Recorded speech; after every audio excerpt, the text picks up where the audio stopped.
Bem-vindos ao debate. Hoje vamos mergulhar num território bastante fascinante. Sem dúvida. Muito fascinante mesmo. Vamos analisar os textos fundacionais da tradição cristã, mais especificamente, debruçar-nos sobre os comentários da biblista Marie-Noël Tabu sobre as narrativas da Ascensão. E para quem nos ouve, estamos a falar de um trabalho profundo de exegese. Certo. Ou seja, não é ler o texto de forma literal, página a página. Exatamente. É escavar as palavras, é tentar perceber a intenção original do autor, o contexto histórico e toda a arquitetura literária por trás do que está ali escrito. E é precisamente nessa escavação que as coisas se tornam complicadas. E, bem, muito mais interessantes, confesso. Porque quando tiramos os nossos óculos modernos Sim. e olhamos para as fundações destes textos, deparamos-nos com uma tensão inevitável. Por um lado, temos o que o texto quer ensinar, por outro, temos a história crua. Temos as crenças de uma comunidade que estavam claramente em constante mutação. E é aqui que traçamos a linha central do nosso debate de hoje. Porque para mim, quando encontramos aparentes discrepâncias narrativas ou evoluções de conceito na Bíblia, não estamos de todo a olhar para erros históricos ou para falhas de memória. Não acha que sejam falhas? Não. O que a Tabut nos mostra é que estamos perante construções teológicas intencionais. Altamente sofisticadas, repare. São textos desenhados por mestres literários para revelar verdades espirituais superiores. Eu estou plenamente convencida disto. Eu olho para o mesmíssimo material e chego a uma conclusão diferente. Eu diria que essas variações, esses saltos e omissões flagrantes refletem o processo fragmentado e profundamente humano de uma comunidade. Um processo confuso, quer dizer. Sim, uma religião a debater-se com traumas históricos avassaladores e a tentar adaptar tradições em tempo real. Não é um plano literário perfeitamente coeso que desceu dos céus já encadernado e revisto, não é? Compreendo. Mas pensemos nisto através da metáfora de uma grande catedral histórica. Sabe, quando olhamos para a planta original desenhada pelo arquiteto, há uma expectativa de precisão absoluta. Certo? Vemos a geometria perfeita, cada pilar e cada arco tem uma função lógica calculada para sustentar o teto. É tudo muito limpo, tudo tem um propósito estrutural claro. O problema com a metáfora da catedral é que, quando visitamos o edifício real e descemos às fundações, a planta perfeita não bate certo com as paredes. Será que não? Não bate. Vemos pedras de diferentes épocas, vemos remendos feitos à pressa após incêndios, alas inteiras adicionadas séculos mais tarde, em estilos completamente diferentes. Pois, mas A pureza geométrica que existia na mente do arquiteto, na verdade, dá lugar a uma biologia caótica. É um edifício que teve de sobreviver à história. E os textos bíblicos, para mim, são exatamente assim. compreendo porque pensa assim, mas deixe-me dar-lhe uma perspectiva diferente sobre o que chama de remendos feitos à pressa. Porque aquilo que, à primeira vista, parece uma pedra fora do lugar, é frequentemente uma escolha muito deliberada. Deliberada. Sim, veja o exemplo que a Tabutos nos dá com a obra de São Lucas. Temos o Evangelho de Lucas e os Atos dos Apóstolos. São dois livros inegavelmente escritos pelo mesmo autor, originalmente pensados quase como dois volumes da mesma obra. Sim, e logo aí temos a nossa primeira pedra irregular gigante. Só parece irregular se lermos aquilo como um diário de bordo. Repare na mecânica do texto. No Evangelho, Lucas termina a narrativa com a ascensão a acontecer no próprio dia de Páscoa, ali perto de Betânia. Certo? Mas, quando abrimos o segundo volume, os Atos, o mesmo autor relata que Jesus esteve com os discípulos durante 40 dias e que a ascensão ocorreu no Monte das Olivas. Muitos leem isto e gritam: que é uma contradição ou uma falha de memória. E com bons motivos. Mas isto é arquitetura teológica pura, não há uma falha. Arquitetura? Bem, como é que mudar a data de um evento cósmico de um único dia para 40 dias é considerado arquitetura? Porque a geografia e os números na antiguidade não funcionavam como as nossas coordenadas de GPS ou os nossos calendários de parede. Eram veículos de significado. O Evangelho de Lucas começa no Templo de Jerusalém e termina em Jerusalém. O centro da antiga aliança, sim. Exatamente, o centro da antiga aliança. E os atos começam em Jerusalém, mas o movimento é centrífugo. Terminam em Roma. É o mapa teológico da expansão universal da nova aliança. Ok, concordo com a parte geográfica, mas e os dias? Os 40 dias não são um lapso. É um espelho intencional dos 40 dias de Jesus no deserto e dos 40 anos de Israel no deserto. Ah, uma figura de estilo. É mais do que isso. Lucas está a dizer ao seu leitor original, que conhecia perfeitamente estes códigos, algo como: atenção, estamos a entrar num novo tempo de preparação. Exigir exatidão jornalística destes textos é francamente falhar a compreensão de como a literatura antiga funcionava. Bem, mas essa sua visão do autor como um mestre de xadrez literário esbarra num problema prático gigantesco. Qual problema? Porque, ao focarmos-nos exclusivamente na tal pedagogia literária, higienizamos o texto das suas falhas orgânicas. Se olharmos para o evento que ancora a análise de Tabut, a própria ascensão, como é que lida com o facto de que este clímax perfeitamente orquestrado está completamente ausente em metade dos relatos? Refere-se a Mateus e João, presumo. Exatamente, Mateus e João. Se este evento é a pedra basilar da transição cósmica, como lidamos com as omissões? Em Lucas temos detalhes e datas. Em Marcos, o evento é despachado numa única linha no final. Que muitos estudiosos até argumentam ser uma adição tardia. Precisamente, e Mateus e João ignoram a ascensão por completo. Zero menções. Imagine, para usar uma analogia moderna, que estamos num tribunal a investigar um acontecimento de magnitude mundial. Chamam 4 testemunhas principais ao palanque. 2 delas ficam em total silêncio sobre o momento fulcral em que o líder partiu. A terceira murmurou uma frase ambígua e sai, e a quarta testemunha, o Lucas, apresenta 2 versões diferentes da data e do local. Pois. Num tribunal, ninguém diria que isto é adaptação teológica. Concluiríamos que a ascensão é uma tradição tardia, uma narrativa que as comunidades posteriores tentaram cristalizar para explicar o facto bruto de que o seu líder já não estava ali. Acho esse ponto interessante, embora o enquadrasse de uma forma muito diferente. Porque essa analogia do tribunal parte de uma premissa profundamente anacrónica. Anacrónica porquê? É uma questão de testemunho ocular. Porque pressupõe que Mateus, Marcos, Lucas e João tinham a intenção de ser testemunhas sob juramento num sistema legal moderno, com o objetivo de fornecer depoimentos factuais cruzados e coerentes. Mas não é assim que a literatura sagrada se constrói. Mas o silêncio é ensurdecedor, não acha? A ausência de um relato em Mateus não é prova de que o evento foi inventado mais tarde. É, ironicamente, a maior prova da intencionalidade teológica de Mateus. Espere, como é que o silêncio prova a intenção? Isso parece-me um paradoxo. Pelo contexto de como e para quem ele estava a escrever. Vamos olhar para o objetivo do Evangelho de Mateus. Ele escreve essencialmente para uma comunidade judaico-cristã, certo? Certo, sim. O grande objetivo dele, desde o primeiro capítulo, é provar que Jesus é o Emanuel, que significa literalmente Deus conosco. A tese central de Mateus é a presença contínua de Deus no meio do seu povo. Sim, isso é inegável no texto. Então repare, se o objetivo final de Mateus é esse, introduzir uma narrativa dramática de partida física, de separação visível em direção aos céus, iria estilhaçar a sua própria tese teológica. Estou a ver onde quer chegar. Como a Tabut aponta, Mateus termina o seu texto com a promessa: eu estou convosco todos os dias até ao fim do mundo. Ele não relata a ascensão não porque a desconhecesse, mas porque ela colide com a mensagem da presença contínua. É um silêncio editorial deliberado. A teologia governa a pena, não a reportagem. Enquanto Lucas escolhe detalhar a partida. Exato. E Lucas, pelo contrário, usa a nuvem na ascensão para explicar essa transição. A nuvem que o subtraiu aos seus olhos. Sim. E novamente temos de explicar como o leitor da época entendia isto. A nuvem não é a meteorologia. Na tradição bíblica, a nuvem é o sinal visível da glória de Deus. Está presente no Antigo Testamento todo. Exato, no Mar Vermelho, no Sinai, na Transfiguração, Lucas usa a nuvem para explicar o mecanismo da mudança. Cristo não foi para cima, num voo atmosférico, ele transitou de um modo de presença carnal para a esfera divina, tornou-se puramente espiritual e ubíquo.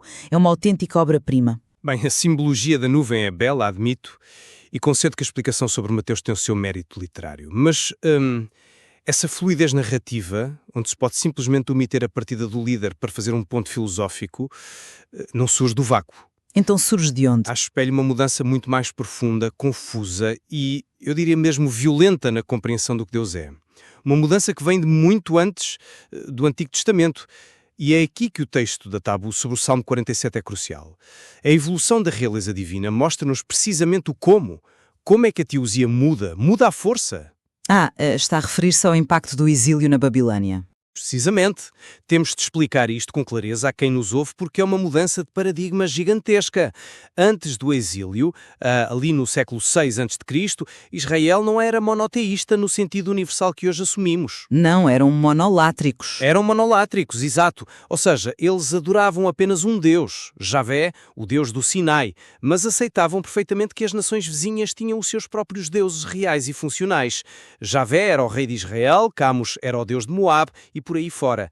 A jurisdição de Deus era puramente territorial. Certo, havia essa ligação umbilical entre a divindade e a geografia específica da Terra Prometida e do Templo.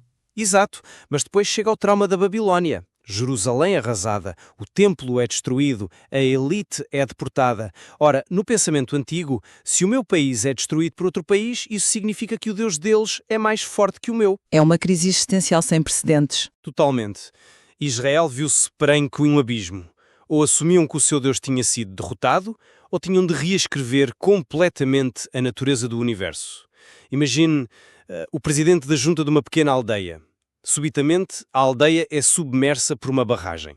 Estou a gostar da analogia. Para justificar a sua autoridade contínua, ele tem de convencer as pessoas de que, na verdade, ele é o secretário-geral das Nações Unidas e que a inundação da aldeia fazia parte de um plano global complexo. Uau! É isto que o Salmo 47 representa quando aclama Deus reina sobre as nações. O monoteísmo universal absoluto foi um produto de sobrevivência cultural pós-Babilónia. O povo teve de expandir Deus para além das fronteiras físicas ou desapareceriam da história. É a história trágica a fabricar a teologia e não o arquiteto divino a revelar ideias em etapas pacíficas. Bem, confesso que não estou convencida por essa linha de raciocínio. Principalmente porque corre o risco de ser uma leitura excessivamente reducionista, diria até puramente sociológica. Reducionista porquê? Os factos históricos estão lá? Sim, mas reduz o texto a um mero instinto de sobrevivência política. Se olharmos para a mecânica das crenças em Israel, a semente desse monoteísmo universal não foi inventada à pressa nas margens dos rios da Babilónia. O núcleo estrutural sempre lá esteve. Não sei se sempre lá esteve com essa força universal. Mas esteve. A Tabut faz questão de sublinhar uma anomalia fascinante em Israel comparada com os vizinhos. Ao contrário dos faraós no Egito ou dos imperadores noutros impérios, o rei humano em Israel nunca teve poder absoluto. Tinha um poder subordinado, sim, é verdade. Totalmente subordinado, o rei de Israel era obrigado a meditar na lei de Moisés todos os dias. Ele não legislava moralmente, ele apenas executava a lei de Deus. Mais impressionante ainda, os profetas em Israel tinham autoridade moral para interromper o rei e acusá-lo de crimes. Sim, os profetas eram uma força de oposição forte. Lembre-se, por exemplo, da fúria do profeta Samuel, muito antes do exílio, na própria instituição da monarquia. Quando o povo pediu um rei para serem como as outras nações, o Samuel resistiu violentamente. Sim. Ele advertiu que aquilo era quase uma blasfémia, porque Javé já era o verdadeiro rei deles.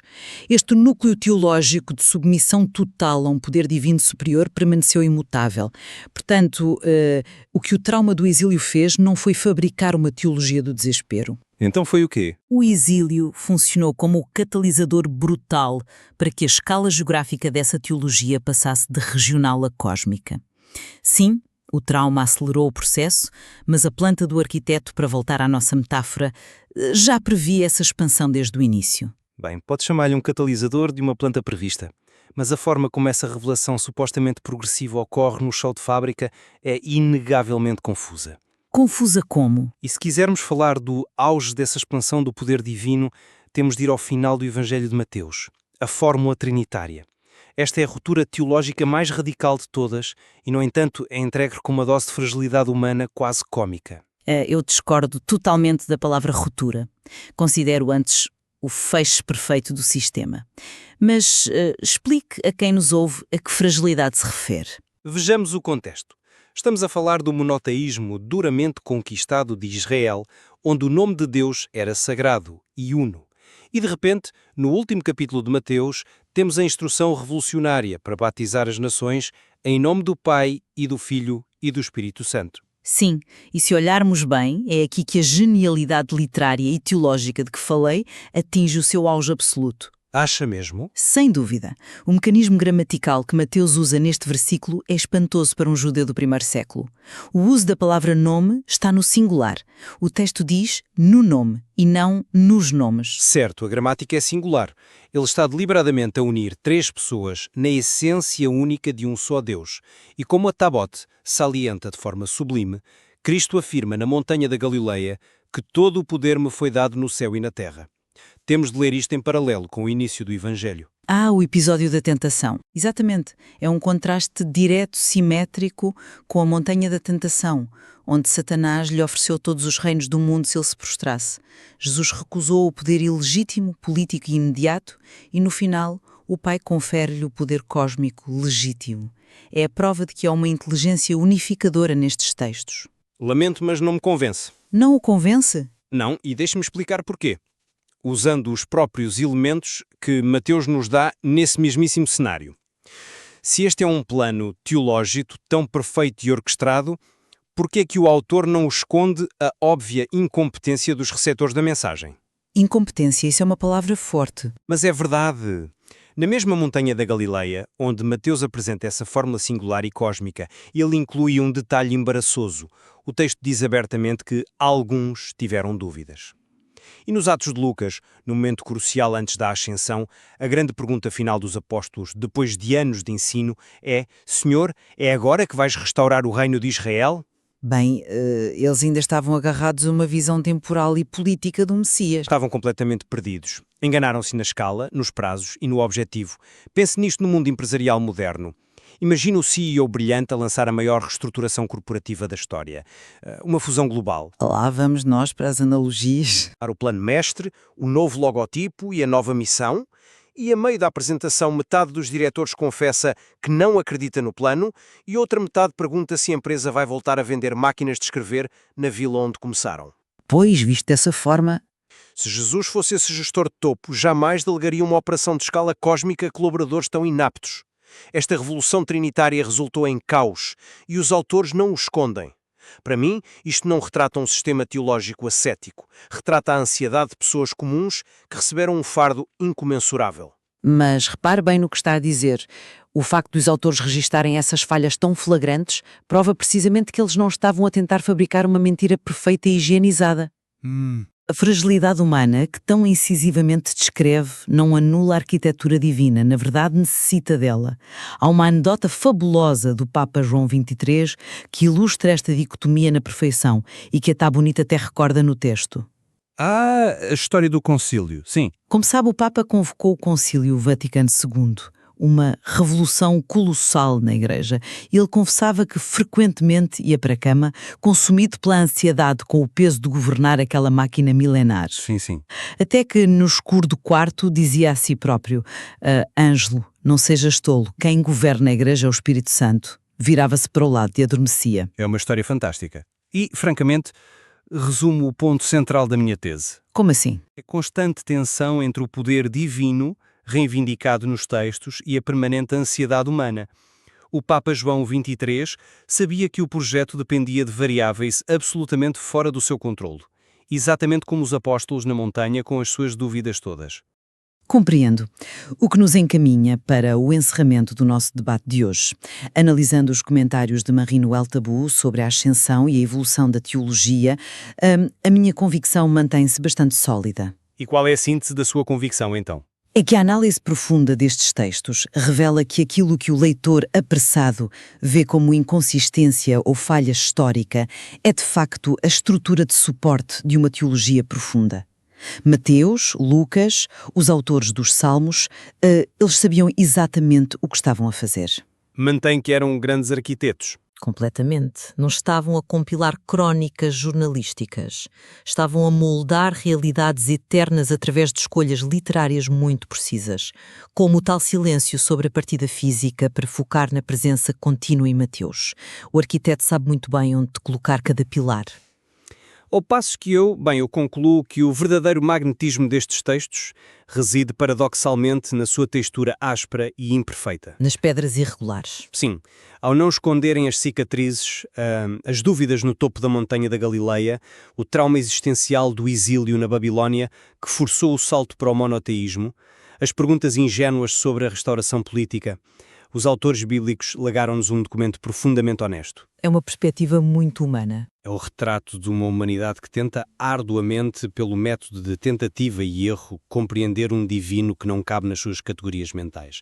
Eu continuo a ver as paredes feitas de pedras desiguais e valorizo-as por isso mesmo. Mas há uma área de convergência clara entre nós que penso ser o grande takeaway desta nossa análise.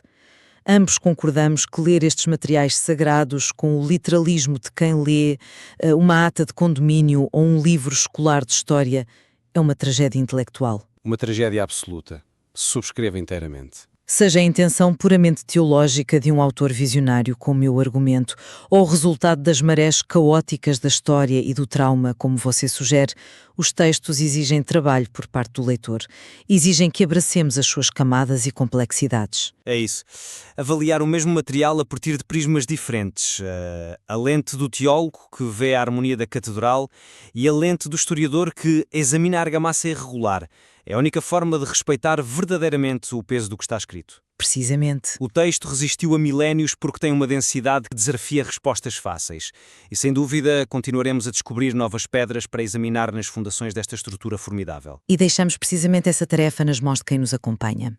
Na próxima vez que olharem para a planta de uma tradição que parece limpa e resolvida, lembrem-se de descer aos alicerces. Procurem entender o porquê de cada omissão e de cada detalhe acrescentado. Sem dúvida. Não declaramos vencedores hoje, apenas a vontade que continuem a fazer perguntas difíceis.